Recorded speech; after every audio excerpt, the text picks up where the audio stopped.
வாழ்க வளமுடன். அனைவருக்கும் சிவகாரி நண்பன் வணக்கம். இந்த வீடியோவில் எதை பற்றி பார்க்க போகிறோம், நிஃப்டி மற்றும் பேங்க் நிஃப்டி அடுத்த நகர் அப்படின்னு பார்ப்போம். அதுக்கு முன்னாடி சப்ஸ்கிரைப் பண்ணிங்க. வீடியோ பிடிச்சி லைக் பண்ணுங்கள், ஷேர் பண்ணுங்கள், கமெண்ட் பண்ணுங்கள். உடனுக்குடன் அப்டேட்டுக்கு டெலகிராம் லிங்க் டிஸ்கிரிப்ஷனுக்கு ஜாயின் பண்ணிங்க. சரி வாங்க வீடியோக்குள்ளே போவோம். ஃபஸ்ட் நம்ம என்ன சொல்லி தான் நடந்து பார்ப்போம். நம்ம என்ன சொல்லியிருந்தோம், மார்க்கெட்டை பொறுத்தளவுக்கு ஃபஸ்ட் ரெசிஸ்டன்ஸ் மார்க்கெட் திரும்ப வாய்ப்பு, இல்லைனா செகண்ட் ரெசிஸ்டன்ஸ் மார்க்கெட் திரும்பும் அப்படிங்கிற மாதிரி சொல்லியிருந்தோம். ஆனால் மார்க்கெட்டை பொறுத்தளவுக்கு நம்ம சொன்ன மாதிரி இந்த இடத்துல நடக்கலை. அதே சமயத்தில் தேர்ட் ரெசிஸ்டன்ஸ் பிரேக் பண்ண பட்சத்தில் மார்க்கெட்டில் புல்லிஸ் இருக்குன்னு எதிர்பார்த்தோம்.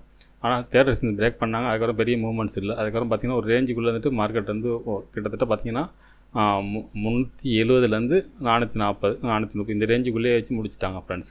ஆனால் நம்ம எதிர்பார்த்தது வந்து ஃபால்னு சொல்லியிருந்தோம், ஆனால் அப்படி நடக்கலை. சரி ஓகே, பேங்க் நிஃப்டி பார்ப்போம். ஃப்ரெண்ட்ஸ் பேங்க் நிஃப்டி வச்சுருக்கேன். பேங்க் நிஃப்டி என்ன சொல்லியிருந்தோம்னா, பேங்க் நிஃப்டியில் சொல்லியிருந்தோம் ஃபஸ்ட்டு ரெசிஸ்டன்ஸ் திரும்ப, இல்லைனா செகண்ட் ரெசிஸ்டன்ஸ் திரும்ப வாய்ப்புன்னு சொல்லியிருந்தோம். ஆனால் ஓப்பனிங்கே பார்த்தீங்கன்னா கிட்டத்தட்ட ஃபஸ்ட்டு 5 மினிட்ஸே வந்து செகண்ட் ரெசிஸ்டன்ஸ் எந்த இடத்துல நம்ம திரும்பணும்னு சொல்லாமல் அந்த இடத்துல பிரேக் பண்ணிட்டாங்க. அதுக்கு மேலே நம்ம டேல ஒரு ட்ரெண்ட் லைன் போட்டிருந்தோம். அதை பிரேக் பண்ண பட்சத்தில் மார்க்கெட்டில் புல்லிஸ் இருக்கும் அப்படின்னு சொல்லியிருந்தோம். பார்த்தீங்கன்னா ஃபஸ்ட்டு 5 மினிட்ஸே பார்த்தீங்கன்னா நம்மளோட ரெசிஸ்டன்ஸ் ஏரியா பிரேக் பண்ணிட்டாங்க. அந்த 5 மினிட்ஸும் பிரேக். அதுக்கப்புறம் பார்த்தீங்கன்னா இந்த ட்ரெண்ட் லைன் சொல்லியிருந்தோம். இந்த ட்ரெண்ட் லைன் பிரேக் பண்ணிச்சு, மார்க்கெட் ரீட்ரேஸ் பண்ணி மார்க்கெட் திருப்பி அப்சைடு மார்க்கெட் மூவ் ஆனிச்சு. நம்ம சொன்ன டார்கெட் வரைக்கும் போகலை. ஆனால் மார்க்கெட் வந்து இந்த ட்ரெண்ட் லைன் பிரேக் பண்ணி புல்லிஸ் போகிறதுக்கான செட்டப்பில் முடிஞ்சிருக்கு ஃப்ரெண்ட்ஸ். சரி ஓகே, நிஃப்டிலேருந்து பார்ப்போம் நாளைக்கு என்ன நடக்க வாய்ப்புன்னு. ஃப்ரெண்ட்ஸ் நிஃப்டி சார்ட் வச்சுருக்கேன். ஃபஸ்ட்டு அதில் ரிமூவ் பண்ணிவிடுவோம். இப்போ டே கேண்டில். ஃப்ரெண்ட்ஸ் டே கேண்டில் வச்சுருக்கேன். டே கேண்டில் பொறுத்தவரை பார்த்தோம்னா நேற்று கேண்டில் பார்த்திங்கன்னா ஒரு பேரிஸ் கேண்டில். இந்த லோ பிரேக் பண்ணால் மார்க்கெட்டில் பெரிய ஃபால் இருந்திருக்கும். ஆனால் அவங்க உள்ள மார்க்கெட்டை பொறுத்தவரை ஹையை மட்டும் பிரேக் பண்ணி மிடில் முடிச்சிருக்காங்க. இப்போ இந்த ஹையை பிரேக் பண்ண பட்சத்தில் மார்க்கெட்டில் புல்லிஸ் எதிர்பார்க்கலாம். அதே சமயத்தில் இந்த டேவோட லோவை பிரேக் பண்ணால் மார்க்கெட்டில் ஃபால் இருக்கும். இது டே கேண்டிலோட செட்டப். சரி ஓகே, 15 மினிட்ஸில் பார்ப்போம் என்ன நடக்க வாய்ப்புன்னு. ஃப்ரெண்ட்ஸ் 15 மினிட்ஸில் வச்சுருக்கேன். இப்போ பார்த்தோம்னா ஃபஸ்ட்டு ரெசிஸ்டன்ஸ் பார்த்தோம்னா 24,440. அடுத்தது பார்த்திங்கன்னா 24,604. அப்புறம் சப்போர்ட்னு எடுத்துக்கணும் 24,305. அடுத்து 24,134. 2 சப்போர்ட் 2 ரெசிஸ்டன்ஸ்னு போட்டிருக்கோம்.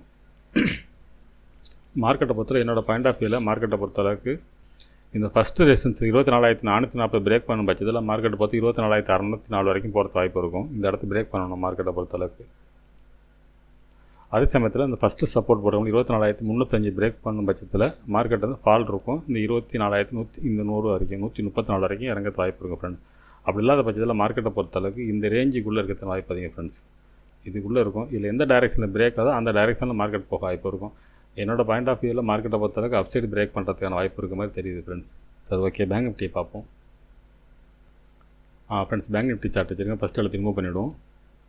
இப்போ டே கேண்டில் பார்ப்போம். ப்ளஸ் டே கேண்டில் வச்சுருக்கேன். இப்போ டே கேண்டில் பார்த்தோம்னா பார்த்தீங்கன்னா இந்த நேற்றோட ஹையை பிரேக் பண்ணி க்ளோசிங் இருந்துச்சுன்னா மார்க்கெட் அப்சைடு போக போகிறோம். ஏன்னா மேலே ஒரு ட்ரெண்ட் லைன் போட்டிருந்தோம். அந்த ட்ரெண்ட் லைனை பார்த்தீங்கன்னா 15 மினிட்ஸில் பிரேக் பண்ண மாதிரி காட்டுது.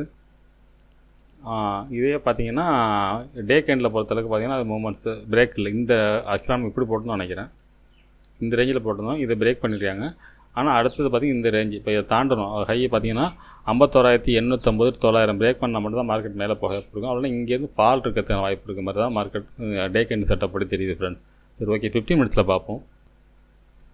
ஃப்ரெண்ட்ஸ் 15 மினிட்ஸ் வச்சுருக்கேன். இப்போ பார்த்தோம்னா ஃபஸ்ட்டு சப்போர்ட் பார்த்தோம்னா 51,157 அப்படிங்கிறது ஃபஸ்ட்டு சப்போர்ட் இருக்குது. அதுக்கடுத்து பார்த்திங்கன்னா 50,676. அடுத்து 50,382. சரி ஓகே, ரெசிஸ்டன்ஸ்னு பார்த்துட்டோம்னா 51,589 இன்றைக்கி போன ஹை. அதுக்கடுத்து பார்த்திங்கன்னா 51,781. அதுக்கடுத்து 52,257. சரி ஓகே, இது என்ன மாதிரி மூவ்மெண்ட்ஸ் வாய்ப்புன்னு பார்த்தோம்னா நிஃப்டி மாதிரி தான் கிட்டத்தட்ட. மார்க்கெட்டை பொறுத்தளவுக்கு ஒன்று இந்த ரேஞ்சுக்குள்ளே இருக்கணும், இல்லை இந்த இடத்த பிரேக் பண்ணாதான் ஃபஸ்ட்டு ரெசிஸ்டன்ஸ் பிரேக் பண்ண பட்சத்தில் மார்க்கெட்டை பொறுத்தளவுக்கு இந்த ரேஞ்சு ஒரு நிமிஷம் செலக்ட் ஆகும். இப்போ இந்த இடத்த பிரேக் பண்ணிச்சுன்னா மார்க்கெட்டை பொறுத்தளவுக்கு இந்த ட்ரெண்ட் லைன் ப்ளஸ் மேலே நம்ம ரெசிஸ்டன்ஸ் ஏரியா 51,780 ஒரு ஃபால் இருக்கிறதுக்கு வாய்ப்பு இருக்கும். ஒருவேளை இந்த ட்ரெண்ட் லைன் பிரேக் பண்ணி இந்த ரெசிஸ்டன்ஸுக்கு மேலே இந்த ட்ரெண்ட் லைன் பிரேக் பண்ண பட்சத்தில் தான் மார்க்கெட் புல்லிஸ் எதிர்பார்க்கலாம். நாளை மார்க்கெட் வந்து மதில் மேல் புள்ளின்னு சொல்லும்போது அந்த மாதிரி தான் மார்க்கெட்டை பொறுத்தளவுக்கு. நாளைக்கு ஒரு வேளை புல்லிஸ் செட்டப் கொண்டு போகிறாந்தா மார்க்கெட் வந்து இந்த ட்ரெண்ட் லைன் பிரேக் பண்ணி க்ளோசிங் இருக்கணும். இல்லை இந்த ரேஞ்ச் வரைக்கும் 52,000 வரைக்கும் மார்க்கெட் மூவ் பண்ணால் தான் அடுத்த மார்க்கெட்டில் வந்து கால் சைடுக்கான வாய்ப்பு இருக்க மாதிரி இருக்கும். ஆனால் என்னோடய பாயிண்ட் ஆஃப் வியூவில் மார்க்கெட் வந்து பார்த்தோம்னா இந்த ஓப்பனை பொறுத்து இருக்குது.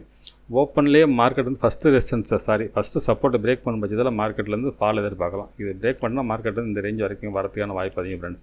நாளைய மார்க்கெட் வந்து ஓப்பனை வச்சு தான் நம்ம கிளியராக சொல்ல முடியும். நிஃப்டி கூட ஒரு ஸ்டைலில் இருக்குது. இது பேங்க் நிஃப்டி பொறுத்தவரை கொஞ்சம் குழப்பமான செட்டப்பை தான் மார்க்கெட்டே முடிச்சிட்டாங்க.